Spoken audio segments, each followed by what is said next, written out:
dari Dewan Ekonomi Nasional. Nama saya Septian Haryoseto, saya anggota Dewan Ekonomi Nasional dan juga Sekretaris Eksekutif di Dewan Ekonomi Nasional yang pada hari ini akan memandu jalannya konferensi pers pertama dari DEN ini. Pertama-tama saya ingin mengenalkan dulu DEN kepada rekan-rekan wartawan supaya lebih familiar lagi nanti ke depannya. DEN ada 8 anggota, di mana ketua atau chairman dari Dewan Ekonomi Nasional ini adalah Bapak Luhut Binsar Panjaitan, wakil dari Dewan Ekonomi Nasional ini adalah Ibu Mari Elka Pangestu, lalu anggotanya dari ujung sebelah sana ada Pak Herianto Irawan, beliau adalah praktisi di pasar modal, lalu kemudian ada Bapak Arif Ansori Yusuf, beliau adalah profesor ekonomi di Universitas Padjadjaran dan juga salah satu ahli kemiskinan terkemuka di Indonesia. Lalu di sebelah kanan saya ada mungkin teman-teman sangat familiar Bapak Khatib Basri, beliau adalah ekonom terkemuka dan juga menjabat sebagai Menteri Keuangan sebelumnya. Dan di sebelah kiri saya ada Bapak Firman Hidayat, anggota DEN dan juga menjabat sebagai Direktur Eksekutif di Dewan Ekonomi Nasional. Ada satu yang tidak hadir karena beliau ada agenda lain yang bertabrakan, adalah Bapak Haryanto Adikusumo, beliau adalah CEO dan Chairman dari PT AKR.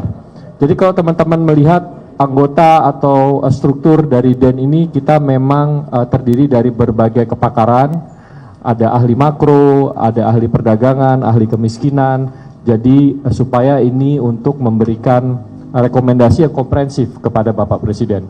Saya perlu perkenalkan juga Direktur Eksekutif yang ada di DEN. Yang pertama tadi saya sudah sebutkan Bapak Firman Hidayat sebagai anggota dan juga Direktur Eksekutif, lalu ada Bapak Tubagus Nugraha, mungkin silakan berdiri Bapak Tubagus Nugraha, ini adalah Direktur Eksekutif di DEN, lalu kemudian Bapak Gafari Ramadan, ini juga Direktur Eksekutif di DEN, dan yang terakhir ada Bapak Pantro Pandar Silitonga.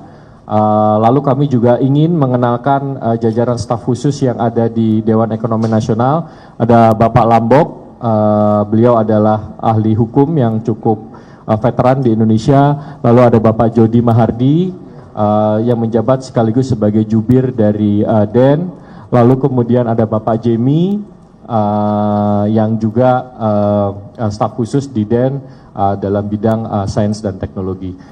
Jadi ini tugas utama DEN adalah memberikan saran dan rekomendasi terkait dengan program prioritas dari Bapak Presiden, terutama dalam bidang ekonomi. Saran-sarannya tentu saja mencakup kebijakan dan juga bagaimana evaluasi dan implementasi dari kebijakan ekonomi prioritas Bapak Presiden yang dijalankan di lapangan. Demikian sedikit perkenalan dari Dewan Ekonomi Nasional. Ada satu hal yang saya kira perlu disampaikan dalam konferensi pers kali ini, yang ini berkaitan dengan pertemuan terakhir dari DEN dengan Bapak Presiden terkait dengan digitalisasi dari pemerintahan. Saya mohon izin Bapak Ketua DEN akan menyampaikan langsung bagaimana rekomendasi dari DEN terkait dengan digitalisasi pemerintahan ini. Mohon izin Pak Luhut. Assalamualaikum warahmatullahi wabarakatuh, teman-teman media dan anggota DEN. Saya kira tadi Seto sudah menjelaskan, memang kita memilih anggota Dewan ini betul-betul sesuai kepakarannya yang kita butuhkan untuk memberikan advice kepada Presiden. Dan ini seperti think tank. Saya terus terang menikmati pekerjaan ini. Saya 3 kali jadi Menko, saya ulangi, saya 3 kali jadi Menko, 1 kali Kepala Staf Presiden. Jadi saya melihat sekali bedanya ini, pekerjaan ini dengan pekerjaan-pekerjaan saya sebelumnya. Nah, kami sudah ketemu Presiden cukup intensif dan kita juga menjadi bagian proses pengambilan keputusan Bapak Presiden, dan itu kesepakatan pertemuan kemarin. Dan kita sudah menyiapkan ada 53 quick win dari Presiden untuk menjawab semua statement-statement Presiden yang disampaikan yang menjadi paling banyak di quote di dunia dari kepala negara punya statement. Jadi kita nyiapkan proyek-proyek yang sudah ada di pipeline, tinggal salah satu adalah tadi government teknologi yang kemarin adalah versi 6 e-katalog. Nanti minggu depan akan ada lagi yaitu genome sequencing, itu Kementerian Pendidikan dan Pertanian yang juga sudah kita siapkan 3 tahun sebenarnya, lebih kurang sejak waktu dulu di Marves. Nah itu juga segera bisa jalan. Jadi banyak sekali saya kira program yang segera bisa tidak hanya dengan wacana, tapi juga kita sudah mulai bicara program yang bisa dilakukan dengan cepat. Kami dari Dewan Ekonomi Nasional memang punya regular meeting dengan Presiden yang kita atur dan Presiden setuju dalam konteks ini.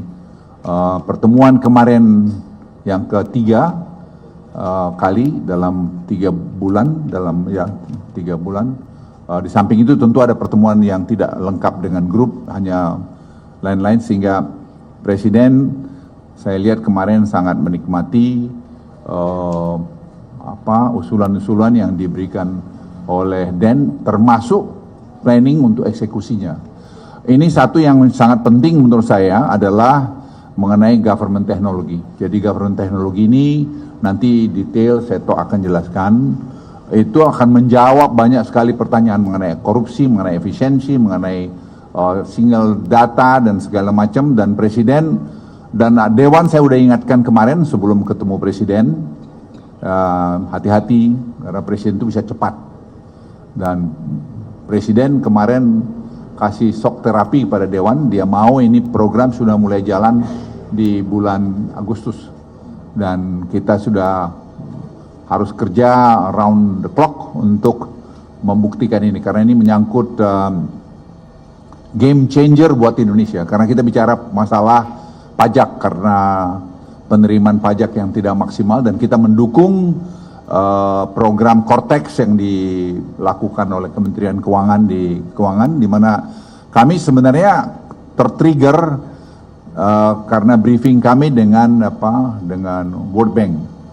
Jadi World Bank itu mengkritik kita bahwa kita salah satu negara yang mengkolek pajaknya tidak baik. Kita disamakan dengan Nigeria, dan menurut mereka kalau kita bisa lakukan program ini, itu bisa kita dapat 6,4% dari GDP atau setara kira-kira 1.500 triliun. Dan angka ini kita breakdown sekarang, dan saya lihat sih kalau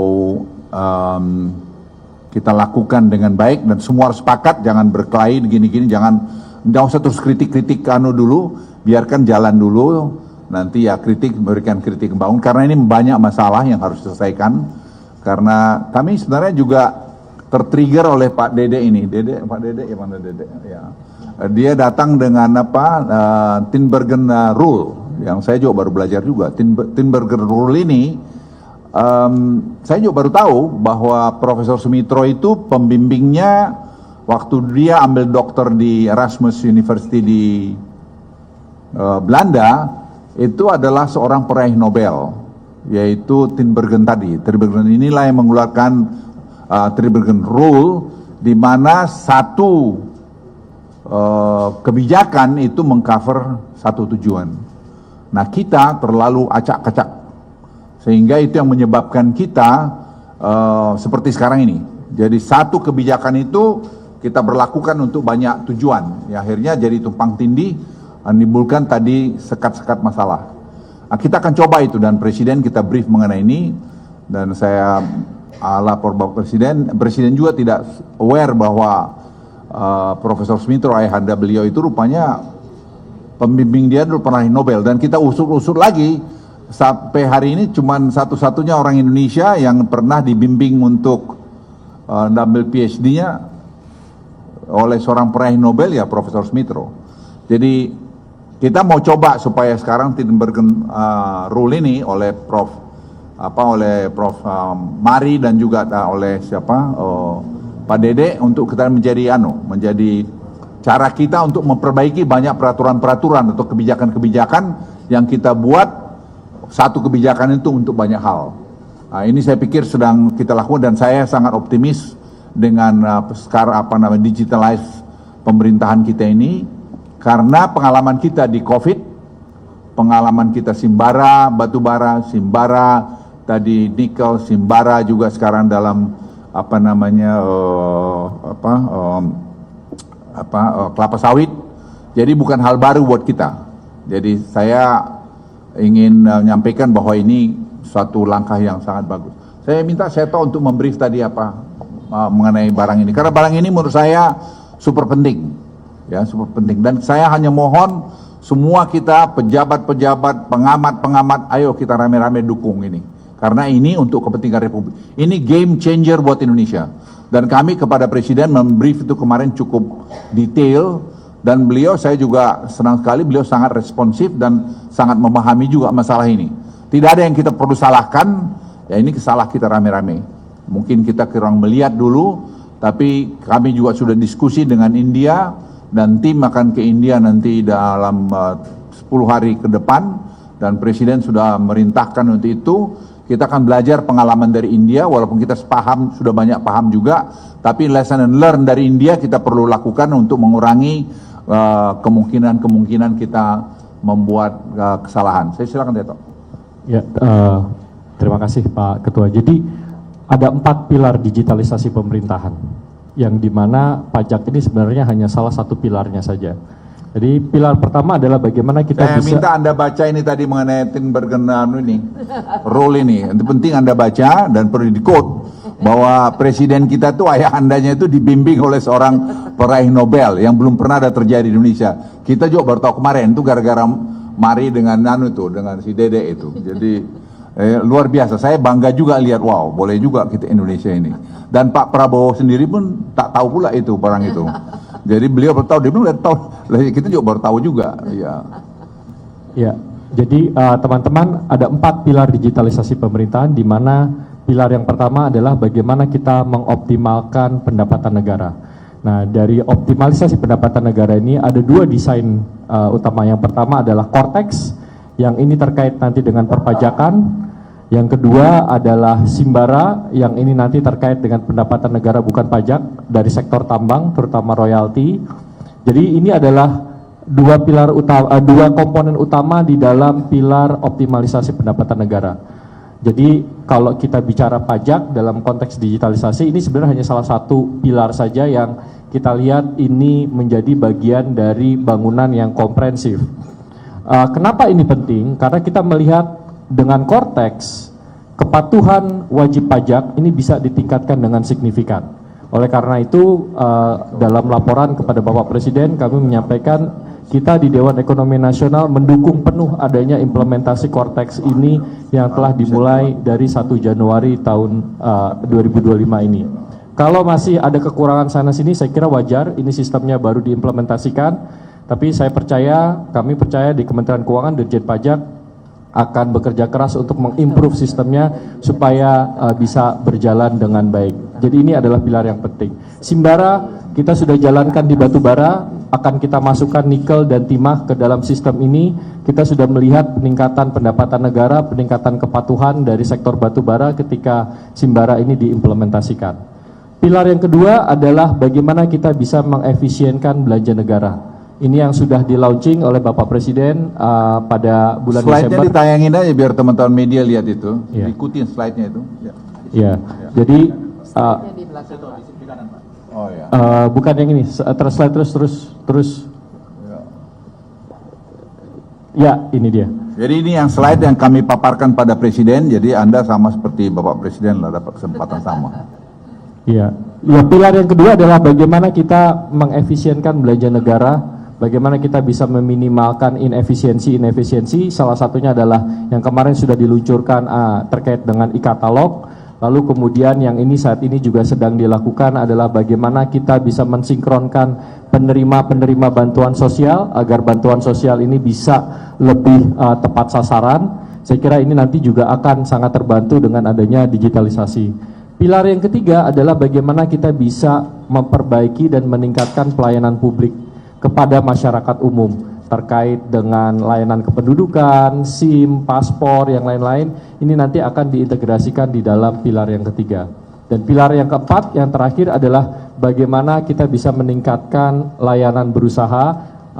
Pada periode Presiden Jokowi kita sudah merintis melalui OSS, kita terus melakukan perbaikan dan ini akan menjadi salah satu pilar yang kunci sehingga terkait dengan investasi, pertumbuhan ekonomi ini nanti bisa difasilitasi dari pilar yang keempat ini. Fondasi utama dari keempat pilar ini adalah apa yang dinamakan digital public infrastructure. Itu adalah bagaimana digital ID itu menjadi sangat penting. Ini yang kemarin dari pesan dari Bapak Presiden 17 Agustus beliau ingin melihat perkembangan dari atau orang-orang yang sudah terdaftar dalam digital ID ini. Itu sebabnya saya minta Bapak Presiden, saya bilang kami bisa akan coba 17 Agustus, tapi kalau ada orang yang tidak setuju di sini Pak Presiden, kita usulkan ya diganti aja, karena banyak anak-anak muda Indonesia yang hebat-hebat untuk kerjakan. Jadi tidak boleh ada yang menghambat proses ini. Jadi, semua harus kita sepakat karena ini untuk kepentingan Republik Indonesia. Lanjut. Ya, yang kedua adalah terkait dengan digital payment. Yang ketiga terkait dengan data exchange. Dan yang keempat ini terkait dengan bagaimana AI dan big data untuk mengolah tadi data-data yang sudah dikonsolidasikan. Ini adalah pekerjaan lintas kementerian. Digital ID ini sangat berkaitan nanti dengan Kementerian Dalam Negeri dan Kementerian Komdigi. Jadi ini perlu ada koordinasi memang yang baik terkait dengan bagaimana kita bisa membangun digital public infrastructure. Jadi Bapak-bapak bisa melihat kalau database ini sudah terintegrasi dengan baik, sistem di Cortex itu bisa mengolah nanti data-data yang masuk sehingga dia akan bisa mendeteksi kalau wajib pajak itu memasukkan data yang tidak benar.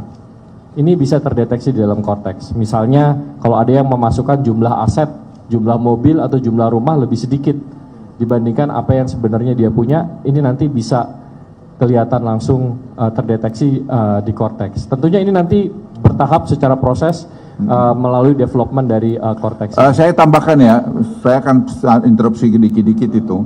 Itu kita seperti contoh ya, ada mobil sama sepeda motor mungkin 100 juta lebih, yang bayar pajak cuma 50% itu.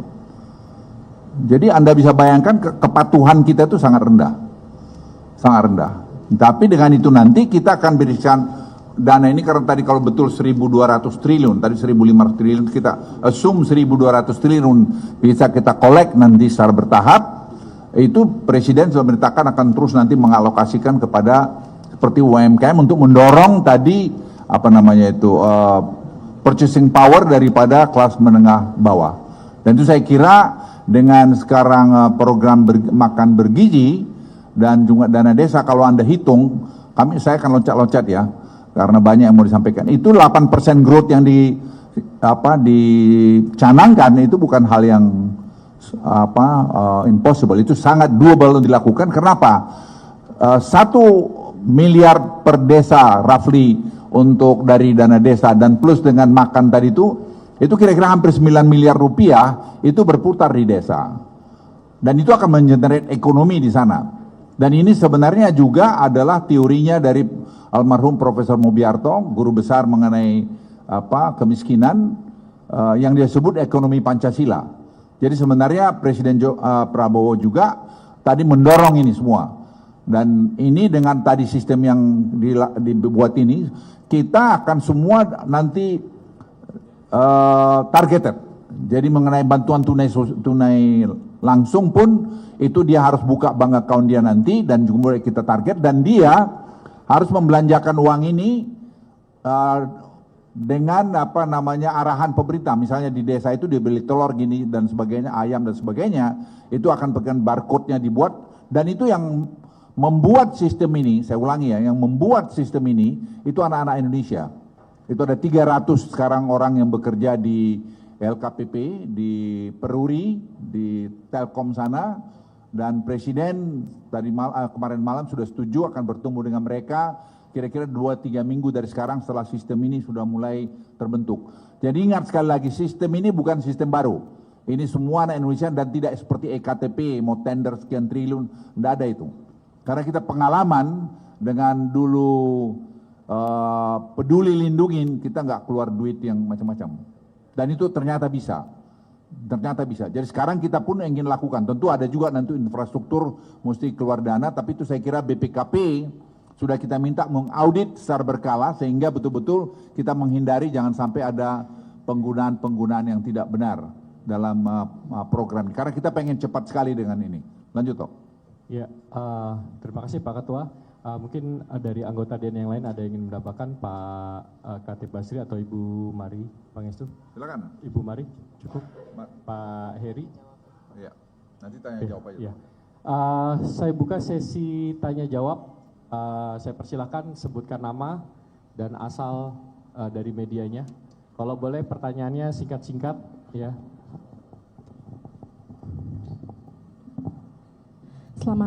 Selamat pagi, selamat siang Bapak Ibu. Saya Dova dari Bloomberg Technos. Mau tanya Pak, mungkin apakah boleh dijelaskan pandangan dari Den soal BRICS? Baru bergabung secara penuh ya Pak. Nah ini tuh kalau dari Den sendiri ngelihatnya apakah ada fasilitas yang akan ditawarkan oleh BRICS ke Indonesia? Dan kalau misalnya nanti dengan BRICS, apakah Indonesia pada akhirnya akan berencana untuk mulai membeli minyak-minyak juga dari Rusia Pak? Dan kalau apakah dengan bergabungnya ke BRICS, apakah Indonesia masih dalam tanda kutip takut dengan retaliasi dari atau ancaman retaliasi dari Barat? Selain itu mau bertanya juga soal tadi penerimaan pajak Pak. Kalau di APBN kemarin kan realisasi penerimaan pajaknya di bawah target APBN ya Pak. Kalau misalnya dari Den berarti tahapan yang harus dilakukan untuk meningkatkan kepatuhan dan juga penerimaan pajak, apakah boleh dijelaskan melalui digitalisasi tadi secara lengkap. Terus pandangan juga soal makan bergizi gratis Pak. Kalau misalnya ada, kan selama ini banyak yang mengomentari kalau misalnya itu anggarannya 71 triliun itu termasuk besar. Tapi kalau dari Den sendiri multiplier efeknya ke ekonomi apakah bisa dijabarkan Pak? Terima kasih. Ya, terima kasih Mbak Dova. Mungkin Pak Ketua. Ya, sebenarnya kalau saya mulai dari makan bergizi aja. Makan bergizi ini saya lihat tuh anak-anak itu bagaimana mereka yang sudah menikmati makan tuh mereka bilang ya mereka tidak pernah dapat makan tuh, hanya bawang jajan dan beli dan tak jelas. Tapi mereka sangat menikmati dengan ada makan bergizi. Satu itu. Yang kedua, saya sudah jelaskan tadi, uangnya berputar di desa itu jadi banyak. Ada kegiatan ekonomi, orang jadi bikin sayur lah, bikin inilah. Ini kan baru 1 minggu. Ya, baru 1 minggu. Pak Arif Ansori ini kan ahli kemiskinan. Dia masih menguji doktor di Leiden. Ini sebenarnya dia nunggu belum berangkat gara-gara mau press conference ini. Jadi dia ini betul-betul ahli kemiskinan yang kurang digunakan dulu. Jadi kita rekrut dia masuk sini. Jadi dia yang menghitung juga salah satu mengenai misalnya upah minimum pegawai. Karena kita gini, tidak boleh emosional melihat ini. Kita harus melihat equilibrium dari semua. Kalau kita naikin gaji terlalu tinggi, bangkrut tuh perusahaan. Tapi kalau gajinya si pegawai tidak kita beri cukup, mati dia. Jadi kita harus lihat equilibriumnya. Tapi kita juga punya masalah mengenai ini. Yaitu productivity daripada pegawai kita kurang. Jadi berarti ada masalah human capital. Dan ini perlu kita perbaikin.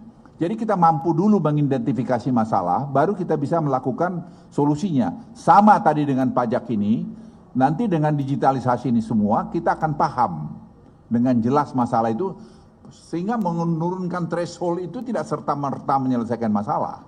Bisa nanti penerimaan negara juga bisa jeblok. Jadi kita makanya cepat sekali sekarang pengumpulan data ini, sehingga data mesin ini nanti bisa membicarakan, mengeluarkan laporan-laporannya. Dan kita dari situ nanti akan menyusun kebijakan. Jadi seperti tadi Tinbergen Rule tadi, ini akan tadi lahir. Nanti saya lapor Bapak Presiden, kita akan mungkin lakukan perubahan-perubahan peraturan untuk tadi menyesuaikan dengan apa hasil temuan-temuan ini. Itu tadi mengenai BRICS, kita negara berdaulat, negara besar. Negara ini, kalau Anda pernah baca saya nulis di mana di South China Sea, ya, South China Sea. Saya katakan Indonesia is too big to lean to any country. Indonesia terlalu besar untuk berpihak kepada satu negara, Ya maksud saya waktu itu Cina dan Amerika. Kita tidak perlu, apalagi sekarang ini, apalagi dengan presidennya seperti Pak Prabowo, tidak perlu. Jadi kita perlu merdeka, perlu independen. Ya sedikit nakal-nakal lah, menunjukkan bahwa kita punya juga, punya say juga. Apa keuntungan kita dengan BRICS? Ya market kita lebih besar. Karena ini masalah kalau kita tidak hati-hati dengan persoalan yang ada di Tiongkok sekarang, dan juga persoalan di Eropa, di mana gas sekarang dari Rusia di stop mereka, itu akan terjadi nanti masalah krisis energi di Eropa, dan dia turunkan ke Cina, dan Cina masalah ekonominya juga sekarang lagi kurang baik, dan Amerika kita uncertainty-nya tinggi karena tarif itu yang belum jelas mau berapa persen dinaikkan oleh Presiden Trump. Jadi kombinasi masalah ini memang betul-betul kami cermatin dengan baik. Jadi itu salah satu tugas Den tadi, memberikan masukan pada Presiden dalam proses pengambilan keputusan. Dan saya kira dengan keahlian-keahlian seperti Pak Dede ini, Pak Dede masih researcher di Harvard. Ya, dia masih researcher di Harvard dan dia tinggal di sana, dan ya sekarang ini masih kita tahan-tahan di sini, dan kita punya advisory board.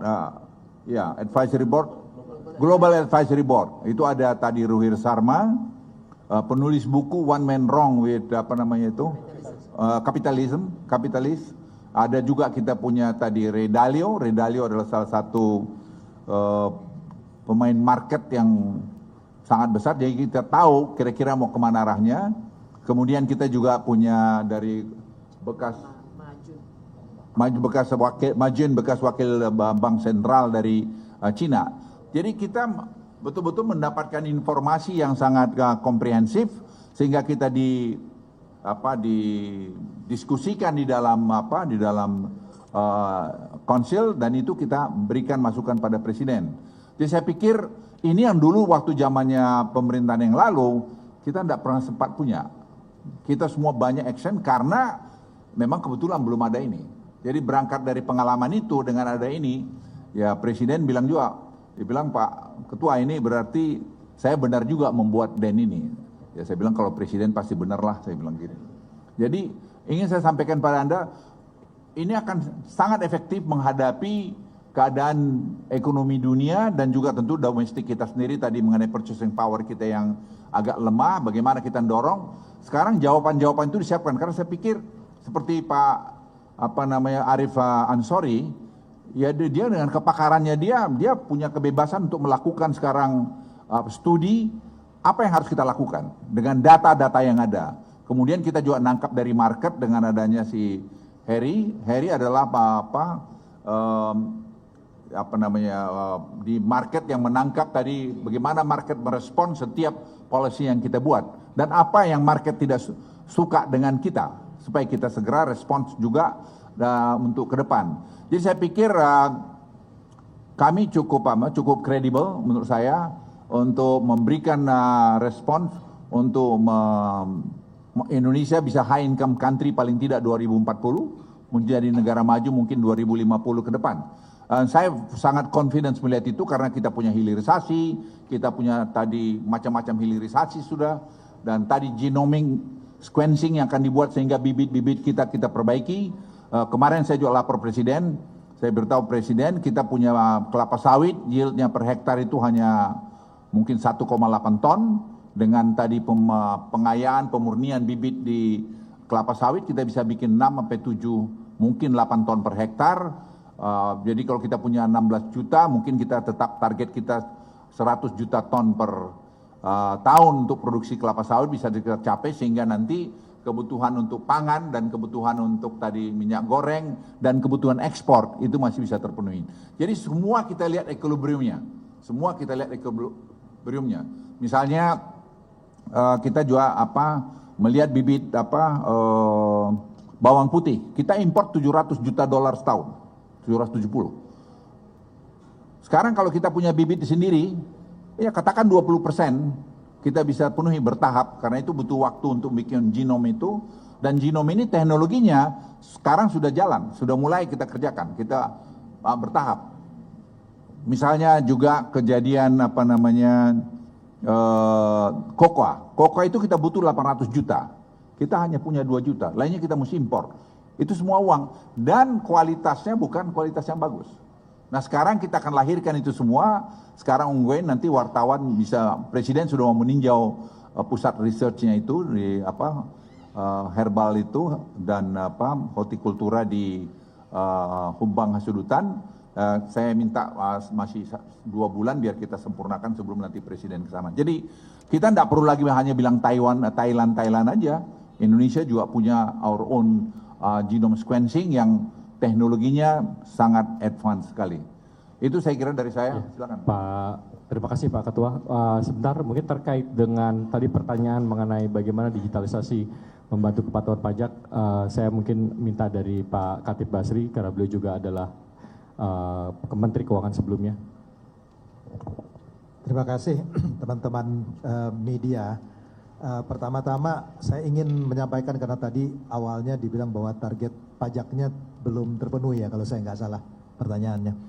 Pertama-tama saya ingin menyampaikan bahwa begini, kita juga harus lihat realitas yang ada ya, bahwa usaha untuk meningkatkan pajak ini bukan pekerjaan yang mudah. Kita juga harus akui hal itu. Dan saya kira apa yang dilakukan oleh teman-teman di Direktorat Jenderal Pajak dengan korteksnya itu adalah sesuatu hal yang kita perlu lakukan apresiasi. Mengapa saya katakan demikian? Karena begini, untuk mengurus pajak ini bukan pekerjaan mudah. Kalau kita mau naikkan tarifnya, Anda semua akan marah kan? Ya, ini sesuatu yang nyata.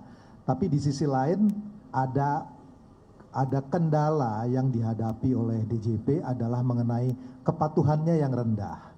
Jadi kalau dilihat bahwa dari potensi pajak yang ada, itu tadi Pak Ketua menyatakan misalnya dari mobil tadi ya, tadi yang disampaikan, itu sebagian besar bahkan tidak melaporkan.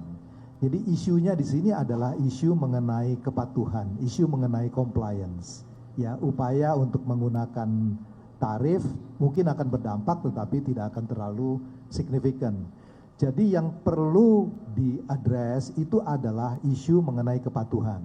Pertanyaannya adalah kalau kita ingin melakukan perbaikan di dalam kepatuhan, apa yang harus dilakukan? Itu pertanyaan berikutnya kan. Kenapa digitalisasi menjadi penting? Di era seperti ini, data is a new oil. Data itu adalah seperti minyak di tahun 70-an. Mereka yang punya data itu bisa melakukan profiling, bisa melakukan cross check. Sebagai contoh misalnya, Cortex ini sudah ada di mana proses bisnis nanti akan jauh lebih efisien, tetapi di sisi lain kalau dia kemudian digabungkan misalnya dengan GovTech, dengan Simbara yang nanti Pak Seto akan bicara, maka dia akan dilakukan cross check. Kalau Anda laporkan pajaknya di Cortex tidak benar, sementara pembelian mobil Anda dilakukan tidak dilaporkan, maka dengan data digital itu kemudian akan bisa dilakukan cross check. Sehingga akan memudahkan nanti untuk DJP untuk memonitor apakah angkanya betul atau tidak. Dari sini compliance kemudian akan bisa dilakukan. Dan bahkan nanti mungkin Pak Seto juga bisa cerita, kalau dia tidak memenuhi persyaratan itu nanti di GovTech-nya bisa ada automatic blocking. Sehingga mau tidak mau mereka harus patuh. Jadi ini yang kemudian menjelaskan mengapa digitalisasi itu menjadi solusi. Ya, saya kira kita juga realistis bahwa gampang untuk menyatakan bahwa ya targetnya tidak tercapai, tapi kita juga mesti menyadari mengenai kesulitan yang dihadapi oleh DJP. Karena itu kita ingin membantu sebetulnya dengan digitalisasi ini agar optimalisasi penerimaan pajak itu bisa ditingkatkan. Itu yang tadi disampaikan Pak Seto sebagai pilar pertama. Mungkin Pak Seto bisa bicara. Ya, terima kasih Pak Dede. Jadi tadi intinya dengan digitalisasi ini kita bisa melakukan systematic detection kalau memang terjadi masukan data yang tidak benar. Jadi data pajak, kantor pajak tidak hanya dengan adanya digitalisasi tidak hanya berdasarkan kepada apa yang disubmit oleh wajib pajak. Saya kira ini adalah aspek yang sangat penting. Dan tadi yang Pak Katip sampaikan, kalau di Simbara batu baranya belum bayar royalti, maka sistemnya akan ngeblok. Jadi perusahaan itu tidak akan bisa jualan batu bara sampai dia melunasi tagihan royaltinya. Kalau ini tadi 4 pilarnya ini sudah bergabung, bisa saja nanti ke depan kalau Anda ada tunggakan pajak, ya mungkin nanti Anda tidak bisa keluar negeri gitu. Jadi saya beri contoh misalnya penyeludupan. Karena dengan semua data terintegrasi, kita pakai blockchain juga segala macam. Saya lihat, oh ini Luhut Panjaitan dengan datanya gini mengimport apa kontainernya gitu. Kalau data saya baik, mesin itu nanti punya akan rilis, jadi tidak perlu antri. Tapi kalau saya punya data yang tidak bagus, itu mesin akan memblok dan nanti kita periksa. Kalau salah, perusahaan saya bisa saja nanti akan kena blok. Jadi saya nggak bisa jalan. Oleh karena itu kita paksa orang itu supaya comply terhadap ketentuan. Kau udah bayar pajak belum? Kau udah bayar royalti belum? Gitu. Tadi yang dibilangkan oleh Seto tadi. Itu dengan sistem. Lebih jauh lagi nanti, karena pilar ketiga itu ya, kamu ngurus paspormu nggak bisa karena kamu belum bayar pajak. Ya. Kamu nggak bisa nanti kalau lebih jauh lagi, kamu memperbaharui izinmu di apa, nggak bisa. Karena kau belum bayar ini. Jadi semua ngerti. Dan memang ini yang membuat Indonesia itu betul-betul transparan ke depan dengan mesin. Karena AI itu, Artificial Intelligence, dengan big data yang kita punya, yang sedang dibangun terus ini, itu akan membuat Indonesia ini berubah. Tadi yang dibilang Pak Dedek benar, tidak mudah juga Kementerian Keuangan, Dirjen Pajak itu mengkolekin. Nah, kita bantu ini dengan program ini. Nah, program ini saya pikir kita akan lihat hasilnya dalam 1 tahun ke depan, mulai bertahap, dan itu akan saya kira membuat menjadi game changer buat negeri ini. Hanya minta sekali lagi dukungan Anda dan semua masyarakat Indonesia, ayo kita rame-rame dukung dan patuh terhadap ketentuan. Karena nanti ada mantan-mantan pejabat juga yang tidak patuh akan ketahuan. Ya, akan ketahuan. Jadi kalau misalnya saya mantan pejabat, saya menyembunyikan sesuatu, pasti akan ketahuan. Entah dulu dia paling berkuasa, nggak ada urusan. Nanti akan bisa dilihat, orang akan bisa Google kamu, nanti kalau kamu tuh membuat sesuatu yang tidak benar. Jadi akan membuat Indonesia menurut saya hebat ke depan. Silakan Tok. Sebentar, terkait dengan makan bergizi gratis, karena dari kami juga ini jadi satu poin diskusi utama. Saya mohon Prof. Arief untuk memberikan jawaban juga terkait dengan bagaimana evaluasi ini. Oke, mungkin saya menambahkan, Mbak, program makan bergizi gratis itu kalau dalam konteks redistribusi, coba pikirkan, itu sangat progresif. Satu anak dapat 10.000, kalau satu keluarga punya dapat dua anak 20.000, kali 20 hari, berapa tuh? 400.000, terus hampir 1 kali garis kemiskinan. Jadi walaupun ini sifatnya lamsam, semua orang dapat, universal, tapi sangat progresif gitu loh. Itu directly income distribution improve gitu loh. Belum kalau kita ngelihat dampak medium termnya 1 tahun ke depan bagaimana. Rumah tangga juga itu yang mereka misalkan kesulitan, tentu juga akan menjadi terbantu ya dengan ini. 400.000 besar loh. This is almost 1 kali garis kemiskinan. Itu tambahannya. Jadi mungkin dari saya dari MBG mungkin itu. Tapi kalau boleh nambahin dikit ya. Oh ya. Anda ahli kemiskinan kok, karena masalah saya kita mungkin, masalah kemiskinan. Lebih ke yang lebih general. Tadi kami di DEN itu belajar banyak ya dari Pak Luhut, karena semua yang kita usulkan itu harus implementatif gitu ya. Itu satu ya. Tetapi apa yang kita bicarakan di sini itu menurut saya itu at foundational level. Kenapa? Kita ingin di tahun 2045 itu bukan hanya menjadi negara high income, tapi negara maju. Negara maju itu kan negara modern. Bagaimana kita mau jadi negara modern kalau hanya 7-8 juta orang bayar pajak dari 300 juta? Bagaimana kita mau jadi negara modern kalau hanya 99%, hanya 0,5% perusahaan bayar pajak? Nggak mungkin kita jadi negara modern. Jadi tadi Tinbergen Rule ya, saya boleh nambahin satu lagi, ada Wagner Rules ya. Wagner Rules itu itu semakin modern suatu Ini negara. saya ini udah jadi berubah hidup saya masuk Den ini. Diajarin profesor yang saya nggak ngerti apa Tinbergen apa, rule apa lagi saya bilang itu. Ada satu Ini lagi, Weinberger lagi nih Ya, ada rule. satu lagi. Wagner's rule. Wagner's itu semakin modern suatu negara, semakin maju suatu negara, negara semakin hadir. Semakin besar spending negara dalam GDP-nya. Jadi kalau kita menjadi negara maju, negara harus lebih hadir. Masalahnya gini ya teman-teman, kita itu sering bicaranya menuntut aja negara hadir. Negara hadir itu tidak serta-merta. Negara hadir itu kita semua sama-sama menghadirkannya melalui tadi tahapan-tahapan ini gitu loh. Jadi ini sangat foundational level. Jadi walaupun Pak Luhut sangat implementatif, what we're doing is very basic at foundational level untuk membangun negara modern. Itu tambahan dari saya, Bang. Oke. Ya, Pertanyaan, ini boleh juga lah, memang profesor kita ini hebat lah. silakan. Ya. Jangan ngulang pertanyaan yang udah tadi, BRIC sudah dijawab ya, soal pajak sudah dijawab. Silakan. Selamat pagi menjelang siang, Bapak Ibu semua. Saya mau lanjut dari Tanah.com. Saya bertanya tadi Pak Luhut sudah menyampaikan kan Dewan Ekonomi Nasional telah menyampaikan 53 quick win terhadap Presiden. Itu boleh dijabarkan kira-kira informasinya apa? 53 quick win Pak. Ya, bisa nanti kita mau sampaikan terakhir itu sebenarnya ya presiden itu kita ganggu terus dengan ini karena ini sebenarnya adalah terjemahan dari pidato-pidato presiden di berbagai tempat yang menurut banyak orang itu sangat hebat. Dan sekarang kan masalahnya bagaimana implementasinya. Nah, implementasinya salah satu yang tadi ini mengenai apa namanya ini digitalisasi itu menjawab banyak sekali pertanyaan-pertanyaan atau mengimplementasikan banyak sekali tadi statement presiden. Tadi mengenai apa? Mengenai ini saya pikir ya itu.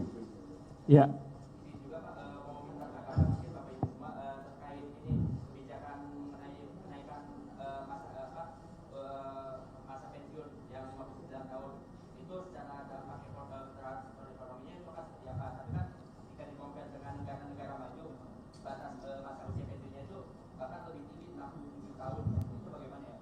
Ya, mungkin saya minta dari Pak Arief, Prof. Arief untuk bisa memberikan jawaban. Nanti saya mohon mungkin Bu Mari atau Pak Dede juga bisa Ya, kita menambahkan. uji profesor kita ini. Dia baru mau menguji doktor di Leiden, sekarang kita uji dia. Mungkin anekdotal aja ya. Kalau teman-teman kita di luar negeri itu kalau mau pensiun itu senang. Di kita itu sebaliknya seringnya. Mau pensiun itu sedih gitu loh. Kenapa ya? Karena social contribution mereka rendah. Lalu tentu mungkin ada satu lagi ya. Happiness over life cycle. Kalau di negara-negara yang sudah maju itu di umur 40 itu udah mulai happy gitu. Jadi ada you gitu. Happy ketika umur anak-anak menurun ke dewasa ke umur 40 midlife gitu. Dia langsung akhirnya menaik jadi happy lagi gitu. Itu namanya U shape ya. Nah, di Indonesia datanya menunjukkan kita tuh dari anak ke umur 40 happy-nya berkurang. Tapi sampai ke umur 60 turun terus lagi gitu. Sampai ke 90 turun jadi nggak pernah meningkat gitu happiness-nya itu. Itu keanehan kita dan salah satunya mungkin karena isu ini Mbak. Nah, jadi kita harus optimalkan bagaimana supaya si umur pensiun itu diequilibriumkan supaya nanti ketika kita semakin aging gitu ya society-nya ya kita juga harus bisa membalanskan antara umur pensiun dengan memastikan mereka akan sejahtera gitu loh. Itu mungkin itu Ya. mungkin tambahan dari saya. Oke. Di sebelah sini. Selamat pagi Bapak Ibu, perkenalkan saya Dendi dari Media Kontan. Ada 3 pertanyaan yang ingin saya tanyakan.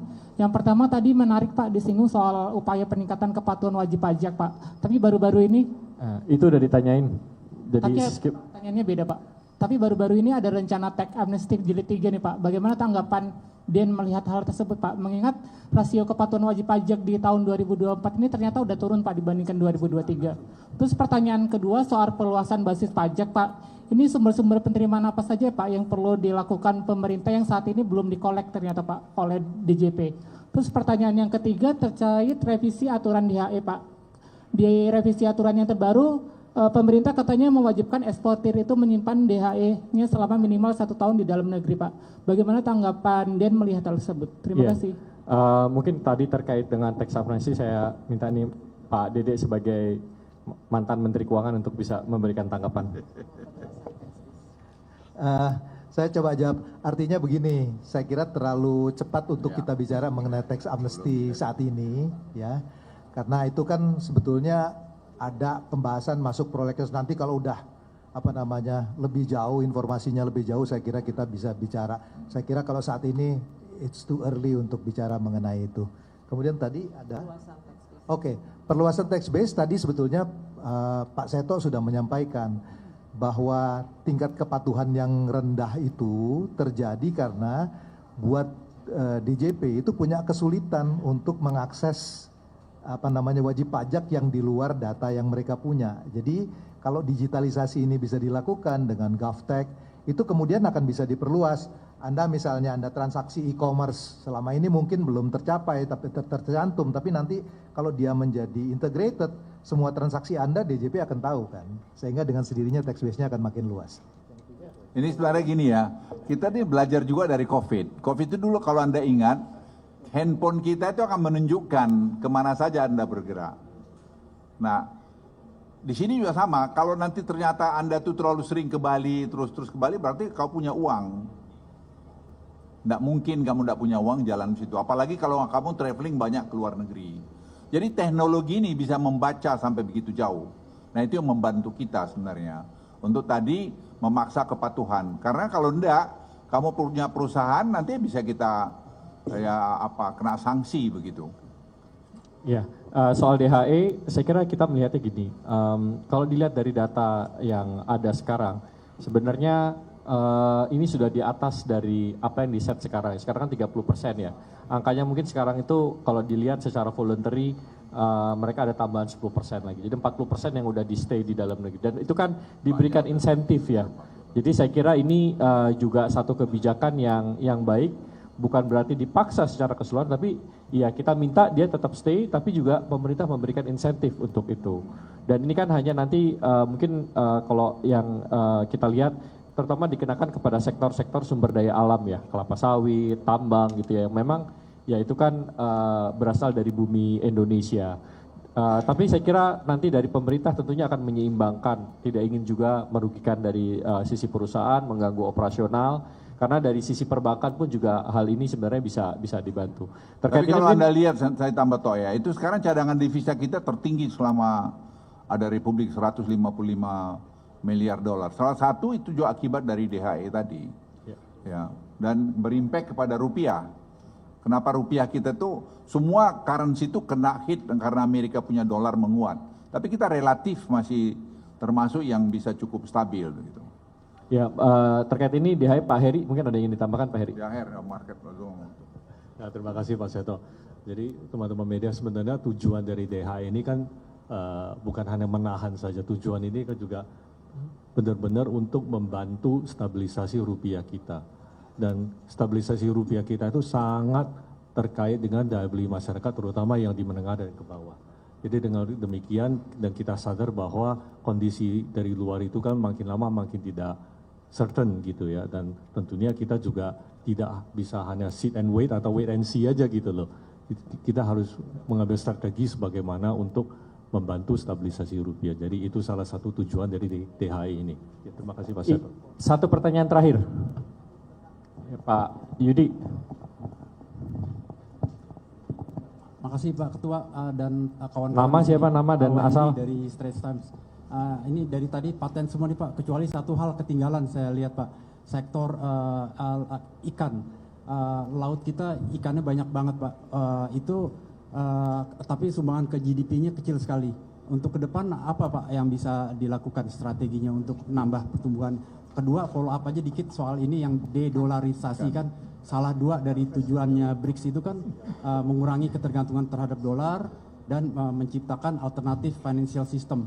Nah, terhadap dua ini apa Pak potensial risk yang Bapak Ketua dan teman-teman sini melihat? Nanti itu kan kita tahu gajah-gajah dunia kan lagi tinggi emosinya. Mereka ngelihat kita tuh kayak apa dari sisi dua hal ini tuh? Ya Pak Yudi, terkait de-dolarisasi tadi Pak Ketua sudah menyampaikan kalau itu nanti against dengan national interest kita, ya ngapain kita ikut-ikutan?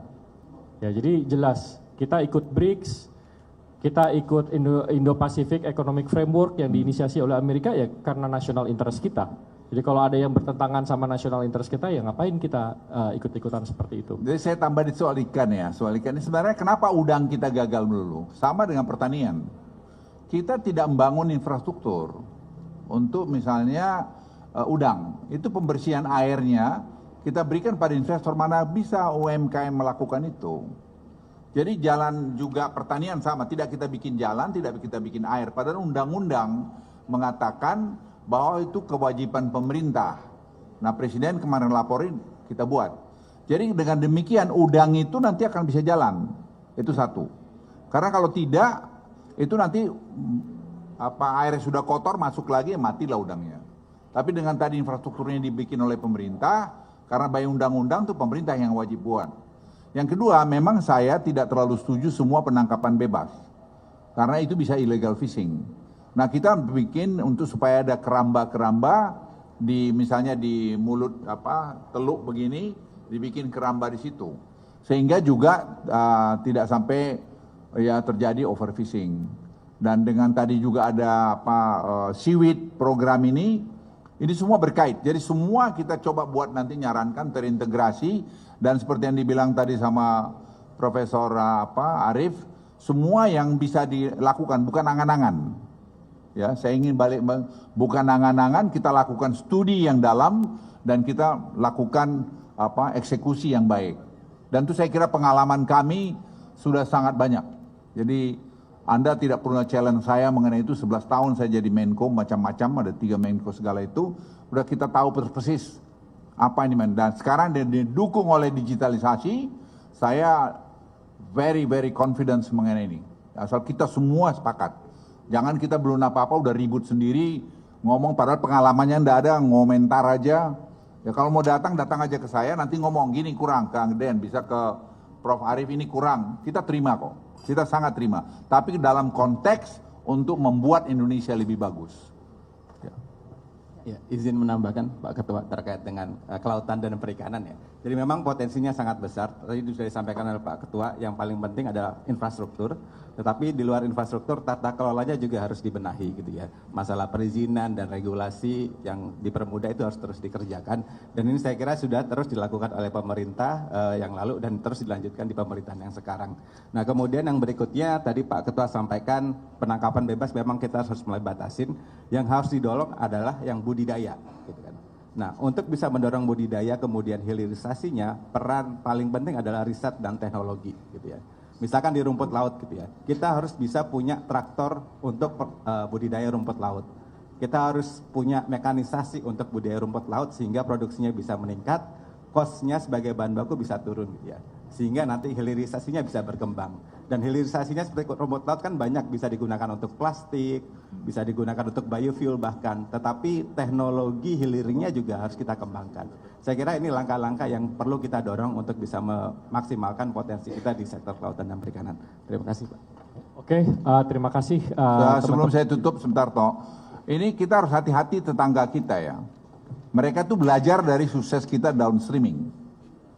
Jadi mereka membuat juga special economic zone. Belajar dari kita juga.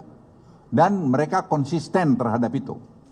Jadi kita harus belajar, dan kita sekarang melihat tetangga kita membuat special economic zone dengan konsistensi peraturan.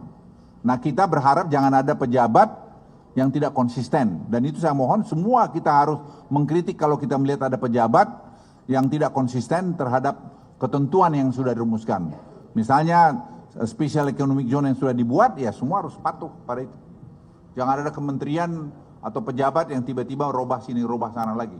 Itu membuat nanti investor tidak percaya sama kita. Tadi ada 8 orang, ada 40 sebenarnya investor dari Hong Kong datang ke kita, mereka permintaannya konsistensi terhadap ketentuan atau kebijakan yang ada di negeri kita ini. Saya kira itu aja toh, terima kasih.